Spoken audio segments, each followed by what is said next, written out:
സംസ്ഥാനത്തെ വാഹനങ്ങളിൽ ഇന്ധന ടാങ്കുകളിൽ കൃത്യതയില്ലെന്ന് പരാതി. ഇത് വാഹനയുടമകളും പമ്പ് ജീവനക്കാരും തമ്മിലുള്ള നിരന്തര തർക്കത്തിനിടയാക്കുന്നു. ഇതോടെ പെട്രോൾ പമ്പുകളെയാണ് വാഹന ഉടമകൾ പ്രതിക്കൂട്ടിൽ നിർത്തുന്നത്.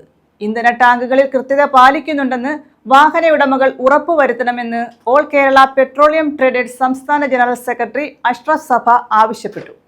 സംസ്ഥാനത്ത് നിരത്തിലോടുന്ന വാഹനങ്ങളിൽ ഇന്ധന ടാങ്കുകളിൽ കൃത്യത പാലിക്കാത്തത് വാഹന ഉടമകളും പമ്പ് ജീവനക്കാരും തമ്മിലുള്ള നിരന്തര തർക്കത്തിന് ഇടയാക്കുന്നു. വാഹന നിർമ്മാതാക്കൾ പാർട്സുകൾ നിർമ്മിക്കുന്നതിന് മറ്റ് ഏജൻസികളെയാണ് ഏൽപ്പിക്കാറുള്ളത്. പലപ്പോഴും ഇന്ധന ടാങ്കുകളിൽ കൃത്യത പാലിക്കാറില്ല. ടാങ്കിൽ രേഖപ്പെടുത്തിയതിൽ നിന്ന് വ്യത്യസ്തമായി 5 മുതൽ 10 ലിറ്റർ വരെ ഇന്ധനം അധികമായി നിറച്ചാൽ മാത്രമേ ഫുൾ ടാങ്ക് ആകുകയുള്ളൂ. പെട്രോൾ പമ്പുകളെയാണ് വാഹന ഉടമകൾ പ്രതിക്കൂട്ടിൽ നിർത്താറുള്ളത്. ഇത് പമ്പ് ജീവനക്കാരുമായി തർക്കത്തിലും സംഘർഷത്തിലും കലാശിക്കാറുണ്ട്.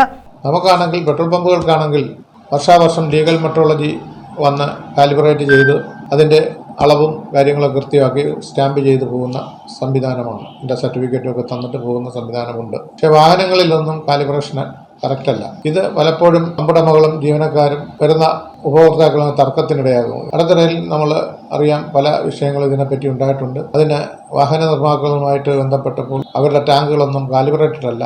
പിന്നെ 50 പറയുന്നത് അറിയാൻ 50, 60, 55 കൊണ്ടേക്കാം എന്നൊക്കെയാണ് അവരുടെ വിശദീകരണം. എന്നിരുന്നാലും ഇത് ബോധ്യപ്പെടാത്തതും അല്ലെങ്കിൽ അറിയില്ലാത്തതുമായ ഉപഭോക്താക്കൾ നിരന്തരം പമ്പുകൾ തർക്കത്തിന് കാരണമാകും. ഇന്ധന ടാങ്കുകളിൽ കൃത്യത പാലിക്കുന്നുണ്ടെന്ന് വാഹന ഉടമകൾ ഉറപ്പുവരുത്തണമെന്ന് ഓൾ കേരള പെട്രോളിയം ട്രേഡേഴ്സ് സംസ്ഥാന ജനറൽ സെക്രട്ടറി അഷ്റഫ് സഭ ആവശ്യപ്പെട്ടു.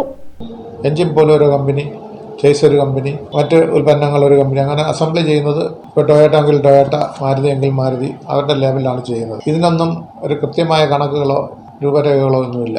അതുമൂലം ബുദ്ധിമുട്ട് അനുഭവിക്കുന്ന സംസ്ഥാനത്ത് പെട്രോൾ പമ്പ് ഉടമകൾ അത് പലപ്പോഴും ഈ തർക്കത്തിനിടയാകും, സംഘർഷത്തിൽ വരെത്തുന്ന കാര്യങ്ങളുണ്ടാകും. കമ്പനിയായിട്ട് ബന്ധപ്പെട്ട് പല പമ്പുകളിലും നിറച്ച ഇന്ധനം അളന്നു നോക്കുമ്പോൾ 50 കൊള്ളേണ്ട ടാങ്കിൽ 60 കൊള്ളുന്നതായി, 10 കൊള്ളേണ്ട ടാങ്കിൽ 15 കൊള്ളുന്നതായിട്ടൊക്കെ നമ്മൾ കസ്റ്റമറിനെ ബോധ്യപ്പെടുത്തുന്ന ഒരു വലിയ ഉത്തരവാദിത്തം കൂടി ഞങ്ങൾക്കുണ്ട്.